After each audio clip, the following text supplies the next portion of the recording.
द्वितीय वंशावली अध्याय 33। मनसी राज्य करियाकु आरंभ करिया समय 12 वर्ष वयस्क थिले ओ से जेरुसालेमरे 55 वर्ष राज्य कले। पुणी सदाप्रभु जो अन्य देशीय मानकु इस्राएल संतानगण सम्मुखरु दूर करिदेइथिले सेमानक घृणायोग्य क्रियानुसारे से सदाप्रभुଙ୍କ दृष्टिरे कुकर्म कले। कारण तांकर पिता हिजकिय जो उच्च स्थली मान भांगी पकाइथिले से पुनर्बार ताहा सबु निर्माण कले ओ से बाल देवगण निमंते यज्ञवेदी प्रस्तुत कले ओ आसेरा मूर्ति निर्माण कले ओ आकाशस्थ सकल बाहिनी की पूजा करी सेमानंकर सेवा कले। पुणी जेरुसालेमरे आंभर नाम सदाकाल स्थापित हेबो बोली सदाप्रभु जो गृह विषय कहिथिले सदाप्रभुଙ୍କ सेही गृहरे से यज्ञवेदी मान निर्माण कले। आहुरी से सदाप्रभुଙ୍କ गृहर दुई प्रांगणरे आकाशस्थ सकल बाहिनी निमंते यज्ञवेदी निर्माण कले। मध्य से हिनम पुत्रर उपत्यकारे आपणा संतान संतति मानंकु अग्नि मध्य देई गमन कराइले। आउ से शुभाशुभ कहिबार विद्या ओ गणकता व्यवहार कले ओ मायाकर्म कले।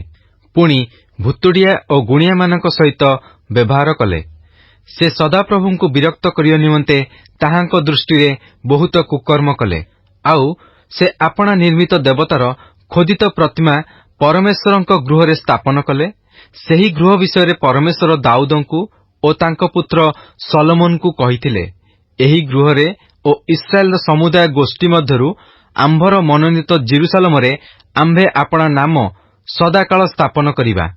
पुणी आंभे सेमानंकु जे समस्त आज्ञा देइअछु अर्थात मोसार हस्त द्वारा जे समस्त व्यवस्था विधि ओ विधान देइअछु केवल तदनुसारे कर्म करिया पई जेबे सेमाने मनोयोगी हेबे तेबे आंभे तेहमानक पूर्वपुरुष मानक निमंते जेउ देश निरूपण करिअछु तहिरु इस्राएल रो पादकु आउ स्थानांतरित करिबा नहीं। मात्र मनसी जिहुदा ओ जेरुसालेम निवासी मानकु विपदगामी कराइले। तहिरे सदाप्रभु इस्राएल संतानगण सम्मुखरु जेउ देशीय मानकु विनाश करिथिले सेमानक क्रिया अपेक्षा सेमाने अधिक कुक्रिया कले।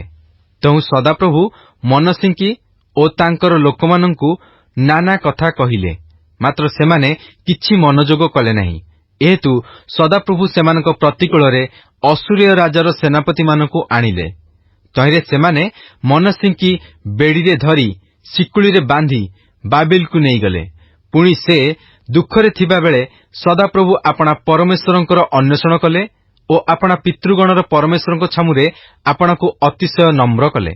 आउ से ताहांको निकटरे प्रार्थना करन्ते से तांको प्रति प्रसन्न हेले ओ तांकर निवेदन सुनी तांको पुनर्बार तांकर राज्य जेरुसालेमकु आनिले। सेतेबेले मनसी जानिले जे सदाप्रभु परमेश्वर अटंती। एथिउतारे से गिहोनर पश्चिम पार्श्वरे उपत्यका मध्यरे मत्स्य द्वारर प्रवेश स्थान पर्यंत दाऊद नगरर बाहर प्राचीर निर्माण कले। आउ से ओफलर चतुर्दिग बेष्टन करी प्राचीर अति उच्च कले ओ जिहुदार प्राचीर बेष्टित नगर समूहरे विक्रमी सेनापति मानकु नियुक्त कले। आउ से अन्य देवगणकु ओ सदाप्रभुଙ୍କ गृहस्थित प्रतिमाकु दूर कले ओ से सदाप्रभुଙ୍କ गृहर पर्वतरे ओ जेरुसालेमरे आपणार निर्मित समस्त यज्ञवेदी नगरर बाहरे पकाइदेले। पुणी से सदाप्रभुଙ୍କ यज्ञवेदी निर्माण करी तहीं परे मंगलार्थक ओ प्रशंसार्थक बलि उत्सर्ग कले ओ सदाप्रभु इस्राएल परमेश्वरଙ୍କ सेवा करिया पई जिहुदाकु आज्ञा कले। तथापि लोकमाने उच्च स्थलीरे बलिदान कले मात्र ताहा केवल सदाप्रभु सेमानक परमेश्वरଙ୍କ उद्देश्यरे कले। एही मनसींकर अवशिष्ट वृत्तांत ओ आपणा परमेश्वरଙ୍କ निकटरे तांकर प्रार्थना ओ सदाप्रभु इस्राएल परमेश्वरଙ୍କ नामरे तांको प्रति उक्त दर्शक मानक वाक्य एही सबु इस्राएल राजा मानक इतिहासरे लिखित अछि। मध्य तांकर प्रार्थना ओ परमेश्वर तांको प्रति किपरि प्रसन्न हेले ओ तांकर सकल पाप ओ सत्य लंघन ओ से आपणकु नम्र करिवा पूर्वे जे जे स्थानरे उच्चस्थली निर्माण करथिले आउ आसेरा मूर्ति ओ खोदित प्रतिमा स्थापन करथिले देख ताहा सबु होसेयर पुस्तकरे लिखित अछि। एउतारे मनसी आपणा पितृगण सहित शयन करन्ते लोकमाने तांकर निज गृहरे कबर देले। तहु तांकर पुत्र आमोन ତାଙ୍କର ପଦରେ ରାଜ୍ୟ କଲେ। ଆମୋନ ରାଜ୍ୟ କରିବାକୁ ଆରମ୍ଭ କରିବା ସମୟରେ 22 ବର୍ଷ ବୟସ୍କ ଥିଲେ ଓ ସେ ଜେରୁସାଲେମରେ 2 ବର୍ଷ ରାଜ୍ୟ କଲେ। ପୁଣି ସେ ଆପଣା ପିତା ମନସ୍ସୀଙ୍କ ତୁଲ୍ୟ ସଦାପ୍ରଭୁଙ୍କ ଦୃଷ୍ଟିରେ କୁକର୍ମ କଲେ। ଆମୋନ ଆପଣା ପିତା ମନସ୍ସୀଙ୍କ ନିର୍ମିତ ସକଳ ଖୋଦିତ ପ୍ରତିମା ଉଦ୍ଦେଶ୍ୟରେ ବଳିଦାନ କରି ସେମାନଙ୍କର ସେବା କଲେ। ପୁଣି ତାଙ୍କର ପିତା ମନସ୍ସୀ ଯେପରି ଆପଣାକୁ ନମ୍ର କରିଥିଲେ, ସେ ସଦାପ୍ରଭୁଙ୍କ ଛାମୁରେ ଆପଣାକୁ ସେପରି ନମ୍ର କଲେ ନାହିଁ। ମାତ୍ର ଏହି ଆମୋନ ଅଧିକ ଅଧିକ ଅପରାଧ କଲେ। ଏଉତାରେ ତାଙ୍କର ଦାସମାନେ ତାଙ୍କ ବିରୁଦ୍ଧରେ ଚକ୍ରାନ୍ତ କରି ତାଙ୍କର ନିଜ ଗୃହରେ ତାଙ୍କୁ ବଧ କଲେ। ମାତ୍ର ଯେଉଁମାନେ ଆମୋନ ରାଜାଙ୍କ ବିରୁଦ୍ଧରେ ଚକ୍ରାନ୍ତ କରିଥିଲେ, ସେ ସମସ୍ତଙ୍କୁ ଦେଶସ୍ଥ ଲୋକମାନେ ବଧ କଲେ। ଆଉ ଦେଶର ଲୋକମାନେ ତାଙ୍କର ପଦରେ ତାଙ୍କର ପୁତ୍ର ଯୋଶୀୟଙ୍କୁ ରାଜା କଲେ। ଦ୍ୱିତୀୟ ବଂଶାବଳୀ ଅଧ୍ୟାୟ 34। ଯୋଶୀୟ ରାଜ୍ୟ କରିବାକୁ ଆରମ୍ଭ କରିବା ସମୟରେ 8 ବର୍ଷ ବୟସ୍କ ଥିଲେ। ଆଉ ସେ ଜେରୁସାଲେମରେ 31 ବର୍ଷ ରାଜ୍ୟ କଲେ। ପୁଣି ସେ ସଦାପ୍ରଭୁଙ୍କ ଦୃଷ୍ଟିରେ ଯଥାର୍ଥ କର୍ମ କଲେ ଓ ଆପଣା ପୂର୍ବପୁରୁଷ ଦାଉଦଙ୍କର ପଥରେ ଚାଲିଲେ, ଆଉ ଦକ୍ଷିଣରେ କି ବାମରେ ଫେରିଲେ ନାହିଁ। ତାଙ୍କର ଅଧିକାରର 8ମ ବର୍ଷରେ ସେ ଅଳ୍ପ ବୟସ୍କ ଥାଉ ଥାଉ ଆପଣା ପୂର୍ବପୁରୁଷ ଦାଉଦଙ୍କର ପରମେଶ୍ୱରଙ୍କୁ ଅନ୍ୱେଷଣ କରିବାକୁ ଆରମ୍ଭ କଲେ ଓ ସେ 12 ବର୍ଷରେ ଉଚ୍ଚସ୍ଥଳୀ ଓ ଆସେରା ମୂର୍ତ୍ତି ଓ ଖୋଦିତ ପ୍ରତିମା ଓ ଛାଞ୍ଚରେ ଢଳା ପ୍ରତିମାରୁ ଜିହୁଦା ଓ ଜେରୁସାଲେମକୁ ସୂଚୀ କରିବାକୁ ଲାଗିଲେ। ପୁଣି ଲୋକମାନେ ତାଙ୍କ ସାକ୍ଷାତରେ ବାଲ୍ ଦେବଗଣର ଯଜ୍ଞବେଦୀ ସବୁ ଭାଙ୍ଗି ପକାଇଲେ। ଆଉ ସେ ତହିଁ ଉପରେ ସ୍ଥାପିତ ସୂର୍ଯ୍ୟ ପ୍ରତିମା ସବୁ କାଟି ପକାଇଲେ ଓ ଆସେରା ମୂର୍ତ୍ତି, ଖୋଦିତ ପ୍ରତିମା ଓ ଛାଞ୍ଚରେ ଢଳା ପ୍ରତିମା ସବୁ ଭାଙ୍ଗି ଚୂର୍ଣ୍ଣ କରି ସେ ସବୁର ଉଦ୍ଦେଶ୍ୟରେ ବଳିଦାନକାରୀ ଲୋକମାନଙ୍କ କବର ଉପରେ ତାହା ବିଞ୍ଚିଲେ। ଆଉ ସେମାନଙ୍କ ଯଜ୍ଞବେଦୀ ଉପରେ ଯାଜକମାନଙ୍କ ଅସ୍ଥି ଦଗ୍ଧ କରି ଜିହୁଦା ଓ ଜେରୁସାଲେମକୁ ସୂଚୀ କଲେ। ସେ ମନସ୍ସୀ ଓ ଇଫ୍ରାଇମ୍ ଓ ସିମିୟନର ନଗର ସମୂହରେ ନପ୍ତାଲି ପର୍ଯ୍ୟନ୍ତ କାନ୍ଥଡାର ଚତୁର୍ଦିଗରେ ଏହି ପ୍ରକାର କଲେ। ଆଉ ସେ ଯଜ୍ଞବେଦୀ ସବୁ ଭାଙ୍ଗି ପକାଇଲେ ଓ ଆସେରା ମୂର୍ତ୍ତି ଓ ଖୋଦିତ ପ୍ରତିମା ସବୁ ଚୂର୍ଣ୍ଣ କଲେ ଓ ଇସ୍ରାଏଲ ଦେଶର ସର୍ବତ୍ର ସୂର୍ଯ୍ୟ ପ୍ରତିମା ସବୁ କାଟି ପକାଇ ଜେରୁସାଲେମକୁ ଫେରି ଆସିଲେ। ଅନନ୍ତର ସେ ଆପଣା ଅଧିକାରର 18 ବର୍ଷରେ ଦେଶ ଓ ଗୃହ ସୂଚୀ କଲା ଉତ୍ତାରେ ସଦାପ୍ରଭୁ ଆପଣା ପରମେଶ୍ୱରଙ୍କ ଗୃହର ଜୀର୍ଣ୍ଣ ସଂସ୍କାର ନିମନ୍ତେ ଅତ୍ସଲିୟର ପୁତ୍ର ସାଫନକୁ ଓ ନଗରାଧ୍ୟକ୍ଷ ମାସେୟକୁ ଓ ଜୋୟାହସର ପୁତ୍ର ଜୋୟାହ ଇତିହାସ ଲେଖକକୁ ପଠାଇଲେ। ତେଣୁ ସେମାନେ ହିଲ୍କିୟ ମହାଯାଜକ ନିକଟକୁ ଆସି ଲେବୀୟ ଦ୍ୱାରପାଳମାନଙ୍କ ଦ୍ୱାରା ମନସ୍ସୀ ଓ ଇଫ୍ରାଇମ୍ ଓ ସମଗ୍ର ଇସ୍ରାଏଲର ଅବଶିଷ୍ଟାଂଶ, ପୁଣି ସମଗ୍ର ଜିହୁଦା ଓ ବିନ୍ୟାମିନ୍ ଓ ଜେରୁସାଲେମ ନିବାସୀମାନଙ୍କ ହସ୍ତରୁ ସଂଗୃହୀତ ପରମେଶ୍ୱରଙ୍କ ଗୃହକୁ ଆନିତ ସକଳ ମୁଦ୍ରା ତାହା ନିକଟରେ ସମର୍ପଣ କଲେ। ଆଉ ସେମାନେ ସଦାପ୍ରଭୁଙ୍କ ଗୃହର ତତ୍ତ୍ୱାବଧାରଣ କର୍ମକାରୀମାନଙ୍କ ହସ୍ତରେ ତାହା ସମର୍ପି ଦେଲେ। ପୁଣି ସଦାପ୍ରଭୁଙ୍କ ଗୃହର କର୍ମକାରୀମାନେ ସେହି ଗୃହର ଜୀର୍ଣ୍ଣ ସଂସ୍କାର ଓ ପୁନର୍ନିର୍ମାଣ ନିମନ୍ତେ ତାହା ଦେଲେ। ଅର୍ଥାତ୍ ଜିହୁଦା ରାଜଗଣ ଯେ ସକଳ ଗୃହ ବିନାଶ କରିଥିଲେ, ତହିଁ ନିମନ୍ତେ ଖୋଦିତ ପ୍ରସ୍ତର ଓ ବରଗା ଓ କଡ଼ିକାଷ୍ଠ କିଣିବା ପାଇଁ ତାହା ସୂତ୍ରଧର ଓ ଗାନ୍ଥକମାନଙ୍କୁ ଦେଲେ। ଆଉ ଲୋକମାନେ ବିଶ୍ୱସ୍ତ ରୂପେ କାର୍ଯ୍ୟ କଲେ। ମରାରୀ ସନ୍ତାନଗଣ ମଧ୍ୟରୁ ଜହତ ଓ ଓବଦ୍ୟ ଏହି ଲେବ୍ୟମାନେ ସେମାନଙ୍କର ତତ୍ତ୍ୱାବଧାରକ ଥିଲେ। ପୁଣି କହାତ ସନ୍ତାନଗଣର ମଧ୍ୟରୁ ଜିଖରିୟ ଓ ମସୁଲମ ଓ ଅନ୍ୟ ଲେବ୍ୟମାନେ, ଅର୍ଥାତ୍ ବାଦ୍ୟ ବଜାଇବାକୁ ନିପୁଣ ସମସ୍ତ ଲୋକ କର୍ମ ଚଳାଇବାକୁ ନିଯୁକ୍ତ ଥିଲେ। ଆହୁରି ସେମାନେ ଭାରବାହକମାନଙ୍କର ତତ୍ତ୍ୱାବଧାରକ ଓ କର୍ମ ଚଳାଇବା ପାଇଁ ସର୍ବପ୍ରକାର ସେବା କାର୍ଯ୍ୟକାରୀମାନଙ୍କ ଉପରେ ନିଯୁକ୍ତ ଥିଲେ। ପୁଣି ଲେବ୍ୟମାନଙ୍କ ମଧ୍ୟରୁ ଲେଖକ, କାର୍ଯ୍ୟଶାସକ ଓ ଦ୍ୱାରପାଳ ଥିଲେ। ପୁଣି ସେମାନେ ସଦାପ୍ରଭୁଙ୍କ ଗୃହକୁ ଆନିତ ମୁଦ୍ରା ବାହାର କରି ଆଣିଲା ବେଳେ ହିଲ୍କିୟ ଯାଜକ ମୋଶାଙ୍କ ଦ୍ୱାରା ଦତ୍ତ ସଦାପ୍ରଭୁଙ୍କ ବ୍ୟବସ୍ଥା ପୁସ୍ତକ ପାଇଲା। ତହିଁରେ ହିଲ୍କିୟ ସାଫନ ଲେଖକକୁ ଉତ୍ତର କରି କହିଲା, ମୁଁ ସଦାପ୍ରଭୁଙ୍କ ଗୃହରେ ବ୍ୟବସ୍ଥା ପୁସ୍ତକ ପାଇଅଛି। ପୁଣି ହିଲ୍କିୟ ସାଫନକୁ ସେହି ପୁସ୍ତକ ଦେଲା। ଆଉ ସାଫନ ରାଜାଙ୍କ ନିକଟକୁ ସେହି ପୁସ୍ତକ ନେଇଗଲା। ଆହୁରି ରାଜାଙ୍କ ନିକଟକୁ ପୁନର୍ବାର ସମ୍ବାଦ ନେଇ କହିଲା, ଆପଣଙ୍କ ଦାସମାନଙ୍କ ପ୍ରତି ଅର୍ପିତ ସମସ୍ତ କାର୍ଯ୍ୟ ସେମାନେ କରୁଅଛନ୍ତି। ପୁଣି ସେମାନେ ସଦାପ୍ରଭୁଙ୍କ ଗୃହରେ ପ୍ରାପ୍ତ ମୁଦ୍ରା କାଢ଼ି ନେଇ ତତ୍ତ୍ୱାବଧାରକମାନଙ୍କ ହସ୍ତରେ ଓ କର୍ମକାରୀମାନଙ୍କ ହସ୍ତରେ ସମର୍ପଣ କରିଅଛନ୍ତି। ଆହୁରି ସାଫନ ଲେଖକ ରାଜାଙ୍କୁ ଜଣାଇ କହିଲା, ହିଲ୍କିୟ ଯାଜକ ଆମ୍ଭକୁ ଖଣ୍ଡେ ପୁସ୍ତକ ଦେଇଅଛନ୍ତି। ଆଉ ସାଫନ ରାଜାଙ୍କ ସାକ୍ଷାତରେ ତହିଁରୁ ପାଠ କଲା। ଏଥିରେ ରାଜା ସେହି ବ୍ୟବସ୍ଥାର ବାକ୍ୟ ଶ୍ରବଣ କରନ୍ତେ ଆପଣା ବସ୍ତ୍ର ଚିରିଲେ।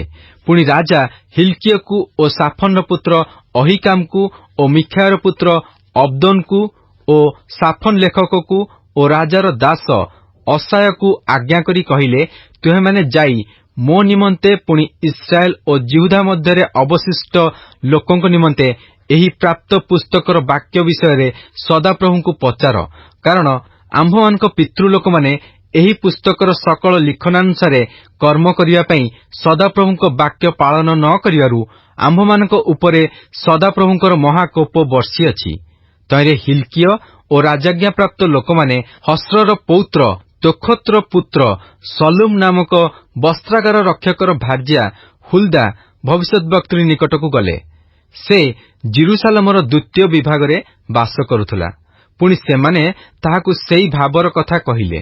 ତହିଁରେ ସେ ସେମାନଙ୍କୁ ଉତ୍ତର କଲା, ସଦାପ୍ରଭୁ ଇସ୍ରାଏଲର ପରମେଶ୍ୱର ଏହି କଥା କହନ୍ତି, ଯେଉଁ ଲୋକ ତୁମମାନଙ୍କୁ ଆମ୍ଭ କତିକି ପଠାଇଲା ତାହାକୁ କୁହ, ସଦାପ୍ରଭୁ ଏହି କଥା କହନ୍ତି, ଦେଖ, ଆମ୍ଭେ ଏହି ସ୍ଥାନ ଉପରେ ଓ ତନିବାସୀମାନଙ୍କ ଉପରେ ଅମଙ୍ଗଳ ଅର୍ଥାତ୍ ସେମାନେ ଜିହୁଦାର ରାଜା ସାକ୍ଷାତରେ ଯେଉଁ ପୁସ୍ତକ ପାଠ କରିଅଛନ୍ତି ତହିଁରେ ଲିଖିତ ସକଳ ଅଭିଶାପ ଘଟାଇବା। କାରଣ ସେମାନେ ଆପଣାମାନଙ୍କ ହସ୍ତକୃତ ସକଳ କର୍ମ ଦ୍ୱାରା ଆମ୍ଭକୁ ବିରକ୍ତ କରିବା ପାଇଁ ଆମ୍ଭକୁ ପରିତ୍ୟାଗ କରିଅଛନ୍ତି ଓ ଅନ୍ୟ ଦେବଗଣ ଉଦ୍ଦେଶ୍ୟରେ ଧୂପ ଜଳାଇଅଛନ୍ତି। ଯେହେତୁ ଏହି ସ୍ଥାନ ଉପରେ ଆମ୍ଭର କୋପାନଳ ବର୍ଷିଅଛି ଓ ତାହା ନିର୍ବାଣ ନୋହିବ।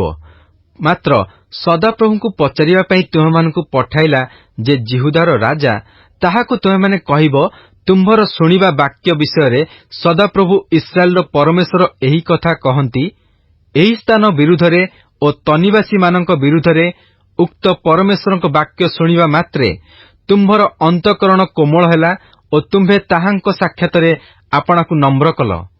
ଏଣୁ ତୁମ୍ଭେ ଆମ୍ଭ ସାକ୍ଷାତରେ ଆପଣାକୁ ନମ୍ର କରିବାରୁ ଓ ଆପଣା ବସ୍ତ୍ର ଚିରି ଆମ୍ଭ ସାକ୍ଷାତରେ ରୋଦନ କରିବାରୁ ସଦାପ୍ରଭୁ କହନ୍ତି, ଆମ୍ଭେ ମଧ୍ୟ ତୁମ୍ଭ କଥା ଶୁଣିଲୁ।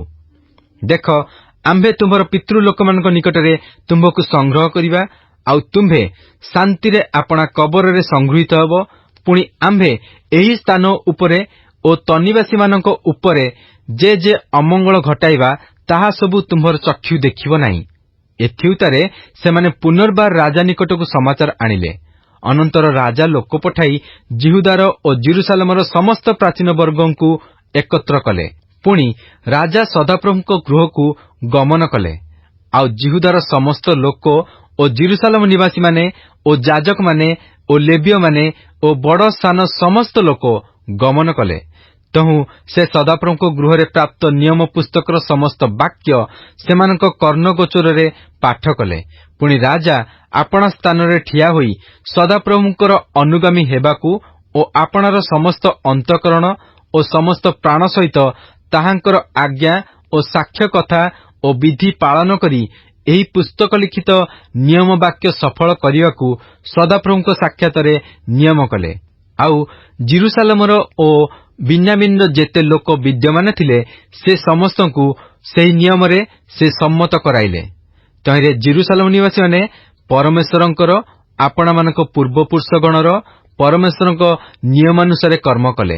ପୁଣି ଯୋଶୀୟ ଇସ୍ରାଏଲ ସନ୍ତାନଗଣର ଅଧିକୃତ ସମସ୍ତ ଦେଶରୁ ଘୃଣାଯୋଗ୍ୟ ସକଳ ବିଷୟ ଦୂର କଲେ ଓ ଇସ୍ରାଏଲ ମଧ୍ୟରେ ବିଦ୍ୟମାନ ସମସ୍ତ ଲୋକଙ୍କୁ ସେବା ଅର୍ଥାତ୍ ସଦାପ୍ରଭୁ ସେମାନଙ୍କ ପରମେଶ୍ୱରଙ୍କର ସେବା କରାଇଲେ।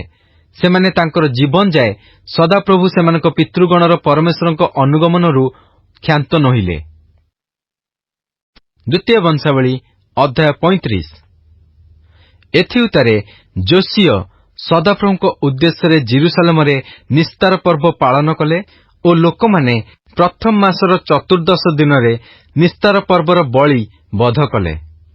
ପୁଣି ସେ ଯାଜକମାନଙ୍କୁ ସେମାନଙ୍କ ରକ୍ଷଣୀୟ ସ୍ଥାନରେ ନିଯୁକ୍ତ କଲେ ଓ ସଦାପ୍ରଭୁଙ୍କ ଗୃହର ସେବା କାର୍ଯ୍ୟ କରିବାକୁ ସେମାନଙ୍କୁ ସାହସ ଦେଲେ।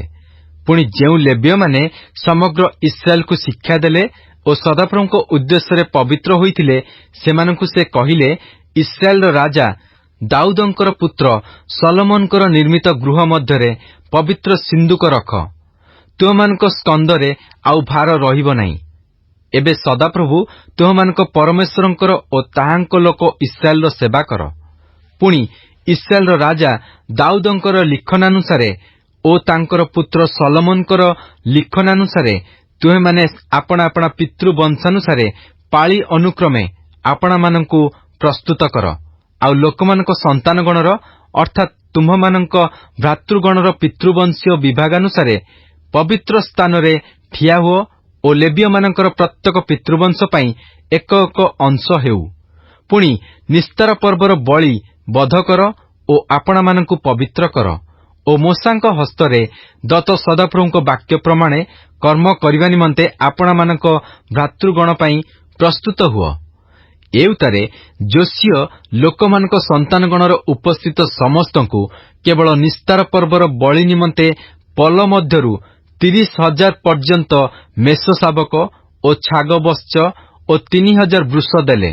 ଏହିସବୁ ରାଜସମ୍ପତ୍ତିରୁ ଦିଆଗଲା।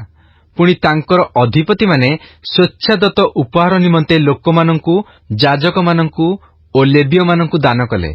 ହିଲ୍କିୟ ଓ ଜିଖରିୟ ଓ ଜିହିଏଲ ପରମେଶ୍ୱରଙ୍କ ଗୃହର ଏହି ଅଧ୍ୟକ୍ଷମାନେ ନିସ୍ତାର ପର୍ବର ବଳି ନିମନ୍ତେ ଯାଜକମାନଙ୍କୁ 2,600 ମେସାଦିର ବତ୍ସ ଓ 300 ବୃଷ ଦେଲେ।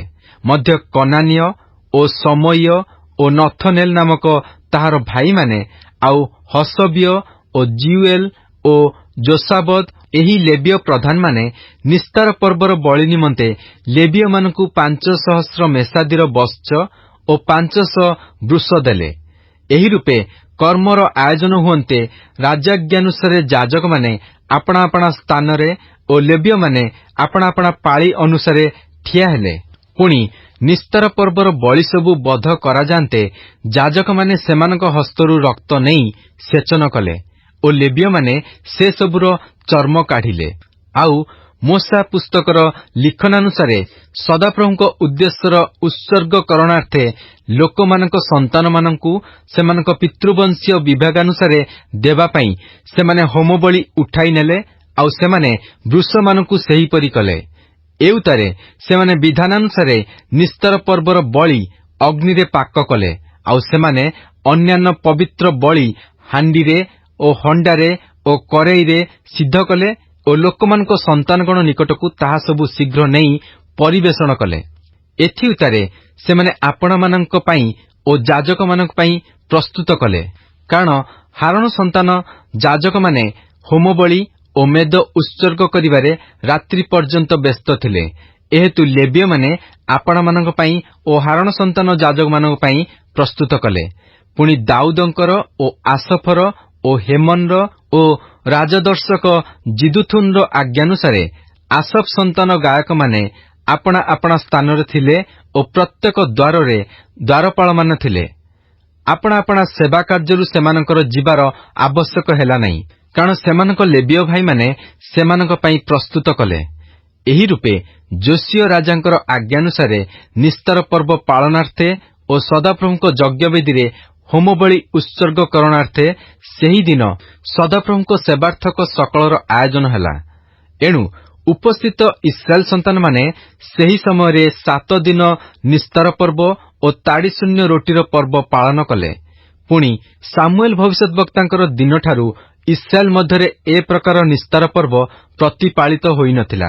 କିଏ ବା ଯୋଶୀୟ ଓ ଯାଜକମାନେ ଓ ଲେବୀୟମାନେ ପୁଣି ଉପସ୍ଥିତ ସମଗ୍ର ଜିହୁଦା ଓ ଇସ୍ରାଏଲ ଓ ଜିରୁସାଲମ ନିବାସୀମାନେ ଯେପରି ନିସ୍ତାର ପର୍ବ ପାଳନ କଲେ, ସେପରି ଇସ୍ରାଏଲର କୌଣସି ରାଜା କରିନାହାନ୍ତି। ଯୋଶୀୟଙ୍କର ରାଜତ୍ୱର 18 ବର୍ଷରେ ଏହି ନିସ୍ତାର ପର୍ବ ପ୍ରତିପାଳିତ ହେଲା। ଏହି ସବୁର ଉତ୍ତାରେ ଅର୍ଥାତ୍ ଯୋଶୀୟ ମନ୍ଦିର ପ୍ରସ୍ତୁତ କରିସାରିଲା ଉତ୍ତାରେ ମିଶରର ରାଜା ନଖୋ ଫରାତ ନଦୀ ନିକଟସ୍ଥ କର୍କମିଶ ବିରୁଦ୍ଧରେ ଯୁଦ୍ଧ କରିବାକୁ ଗଲା। ତହୁଁ ଯୋଶୀୟ ତାହା ବିରୁଦ୍ଧରେ ଗଲେ। ମାତ୍ର ସେ ତାଙ୍କ ନିକଟକୁ ଦୂତ ପଠାଇ କହିଲା, ହେ ଜିହୁଦାର ରାଜନ, ତୁମ୍ଭ ସଙ୍ଗେ ମୋହର ବିଷୟ କଣ? ମୁଁ ଆଜି ତୁମ୍ଭ ବିରୁଦ୍ଧରେ ଆସିନାହିଁ, ମାତ୍ର ଯେଉଁ ବଂଶ ସଙ୍ଗେ ମୋହର ଯୁଦ୍ଧ ଅଛି ତାହା ବିରୁଦ୍ଧରେ ଆସିଅଛି। ଆଉ ପରମେଶ୍ୱର ଶୀଘ୍ର କରିବା ପାଇଁ ମୋତେ ତାହା ଆଜ୍ଞା କରିଅଛନ୍ତି। मोर सहवर्ती परमेश्वर जेपरि तुम्भको विनाश न करन्ति एथिपई तुम्भे ताहांकठारु निरस्त हुओ। तथापि जोसियो ताहाठारु विमुख हेबाकु सम्मत नहिले, मात्र ताहा संगे युद्ध करिया पई छद्मवेश धारण कले, आउ परमेश्वरको मुख निर्गत नखर वाक्यर मनोजोग न करी मगिदो उपत्यकार युद्ध करिया पई उपस्थित हेले। एथि उतारे धनुर्धर माने जोसियो राजांकु तीर मारिले। तहिरे राजा आपणा दासमानंकु कहिले, मते नेई जाओ, मु अत्यंत आहत होइअछि। तहु तांकर दासमाने सेही रथरु तांकु नेई तांकर द्वितीय रथरे चढ़ाई जेरुसालेमकु आनिले, आउ से मले ओ आपणा पितृलोकंकर कबररे कबर पाइले। एथिरे जोसियोंक लागि समग्र जिहुदा ओ जेरुसालेम शोक कले। पुणी जिरिमियो जोसियोंक लागि विलाप कले, आउ गायक ओ गायिका समस्ते आपणा आपणा विलापरे जोसियोंक विषय आज पर्यंत उल्लेख करती। लोकमाने इस्राएल मध्यरे एहा एक पालनीय विधि कले, आउ देख ताहा विलाप संहितारे लिखित अछि। एही जोसियोंकर अवशिष्ट वृत्तांत ओ सदाप्रभुंक व्यवस्थार लिखनानुଯାୟୀ तांकर सुकर्म ओ तांकर आद्यंत क्रियासकल देख इस्राएल ओ जिहुदार राजगणर इतिहास पुस्तकरे लिखित अछि। द्वितीय वंशावली अध्याय 36। अनंतर देशर लोकमाने जोसियोंकर पुत्र जिहोआहाजकु नेई तांकर पितांक पदरे तांकु जेरुसालेमरे राजा कले। जिहोआहाज राज्य करिवाकु आरंभ करिवा समयरे 23 वर्ष वयस्क होइतिले ओ से जेरुसालेमरे 3 मास राज्य कले। एथिउतारे मिस्र राजा जेरुसालेमरे तांकु पदच्युत करी देश उपरे 100 तालंत रूपा ओ 1 तालंत सुना अर्थदंड निर्धारण कला। आहुरी मिस्रर राजा तांकर भ्राता इलियाकिमकु जिहुदा ओ जेरुसालेम उपरे राजा कला ओ तांकर नाम बदलाई जिहोयाकिम रखिला। पुणी नखो तांकर भ्राता जिहोआहाजकु धरी मिस्रकु नेई गला। जिहोयाकिम राज्य करियाकु आरंभ करिवा समयरे 25 वर्ष वयस्क होइतिले ओ से जेरुसालेमरे 11 वर्ष राज्य कले। पुणी से सदाप्रभु आपणा परमेश्वरଙ୍କ दृष्टिरे कुकर्म कले। तांको विरुद्धरे बाबिलर राजा नबुकदनेस्सर आसी बाबिलकु नेई जिवा निमंते तांकु सिकुळीरे बांधिला। नबुकदनेस्सर मध्य सदाप्रभुଙ୍କ गृहर केतक पात्र बाबिलकु नेई जाई बाबिल स्थित आपणा मंदिररे रखिला। एही जिहोयाकिमकर अवशिष्ट वृत्तांत ओ तांकर कृत ओ तांको मध्यरे प्राप्त घृणायोग्य क्रियासकल देख इस्राएलर ओ जिहुदार राजामानक इतिहास पुस्तकरे लिखित अछि। एउतारे तांकर पुत्र जिहोयाखिन तांकर पदरे राज्य कले। जिहोयाखिन राज्य करियाकु आरंभ करिया समयरे 8 वर्ष वयस्क होइतिले ओ से जेरुसालेमरे 3 मास 10 दिन राज्य कले, आउ से सदाप्रभुଙ୍କ दृष्टिरे कुकर्म कले। पुणी वर्षर परिवर्तन समयरे नबुकदनेस्सर राजा लोक पठाई तांकु ओ तांको संगे सदाप्रभुଙ୍କ गृहर मनोहर पात्र सबु बाबिलकु आनिला ओ तांकर भाई सिदिकियंकु जिहुदा ओ जेरुसालेम उपरे राजा कला। सिदिकिय राज्य करियाकु आरंभ करिया समयरे 21 वर्ष वयस्क होइतिले ओ से जेरुसालेमरे 11 वर्ष राज्य कले। पुणी से सदाप्रभु आपणा परमेश्वरଙ୍କ दृष्टिरे कुकर्म कले। से सदाप्रभुଙ୍କ मुख निर्गत वाक्यर प्रकाशक जिरिमिय भविष्यद्वक्ता सम्मुखरे आपणकु नम्र कले नाही। मध्य जेउ नबुकदनेस्सर राजा तांकु परमेश्वरଙ୍କ नामरे शपथ कराइथिला से ताहार विद्रोही हेले, आउ से आपणा ग्रीवा शक्त कले ओ सदाप्रभु इस्राएलर परमेश्वरଙ୍କ प्रति फेरिबाकु आपणा हृदय कठिन कले। आहुरी याजकमानंकर प्रधान समस्ते ओ लोकमाने ओ अन्य देशीय मानंक सकल घृणायोग्य क्रियानुसारे अतिशय अपराध कले। पुणी सदाप्रभु जेरुसालेमरे जेउ गृह पवित्र करथिले ताहांकर सेही गृह अशुचि कले। तथापि सदाप्रभु सेमानक पूर्वपुरुष गणर परमेश्वर आपणा दूतगण द्वारा सेमानक निकटकु कहि पठाइले से आपणा लोकमानक प्रति ओ आपणा निवास स्थान प्रति दया बहिबारु प्रत्युषरे उठी पठाइले। मात्र सेमाने परमेश्वरଙ୍କ दूतगणकु परिहास कले, ताहांकर वाक्य तुच्छ कले ओ ताहांक भविष्यद्वक्ता गणकु विद्रूप कले। एणु आपणा लोकमानक उपरे सदाप्रभुଙ୍କ कोप उत्थित हेला। शेषरे आउ ପ୍ରତିକାର ନହିଲା।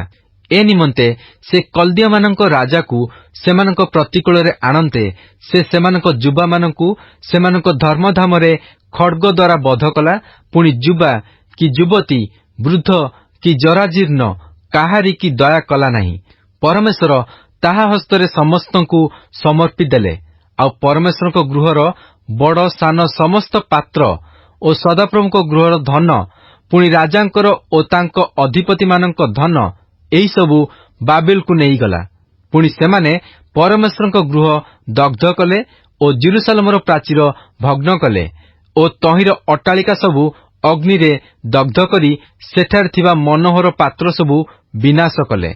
ପୁଣି ସେ ଖଡ୍ଗରୁ ବଞ୍ଚିବା ଲୋକମାନଙ୍କୁ ବାବିଲକୁ ନେଇଗଲା। ତହିଁରେ ପାରସିକ ରାଜ୍ୟ ସ୍ଥାପନ ପର୍ଯ୍ୟନ୍ତ ସେମାନେ ତାହାର ଓ ତାହାର ସନ୍ତାନଗଣର ଦାସ ହୋଇ ରହିଲେ।